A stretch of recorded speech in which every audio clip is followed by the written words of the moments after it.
Edu ay sobrang proud sa ginawa niya. Ito pala, no? So, mapapasana all ka na lamang po talaga, ano.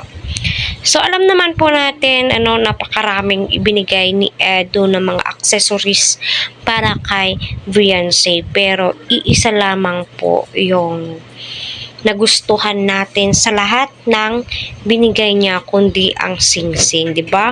Flex na flex itong si Edo sa singsing at saka si Beyonce until now hanggang nung isinuot ni Edo sa kanya yung singsing.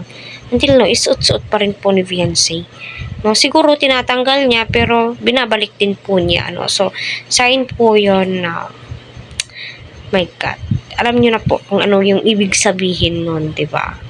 No, tayong mga babae kapag binigyan tayo ng material or yung singsing, 'di ba, napakalaking halaga na po 'yun sa atin. Tinitreasure natin, inaalagaan natin, 'di ba? So, masasabi mo po talagang worth it, no? Worth it yung mga binili ni ads, binibigay ng sponsors kasi andyan inaalagaan ni Beyonce kung paano po siya inaalagaan ng mga supporters.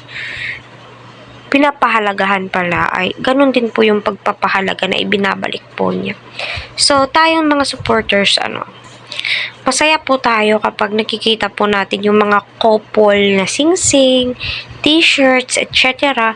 na sinusuot po nila kasi may value po sa kanila kasi yung iba wala lang, 'di ba?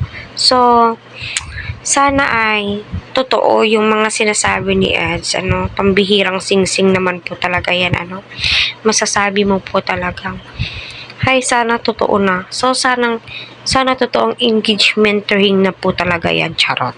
So, love team pa lang, nahulog na sa engagement agad. Pero, malay mo, dyan po tayo papunta. Malay mo, pagkakaloob ng Panginoon, di ba? No?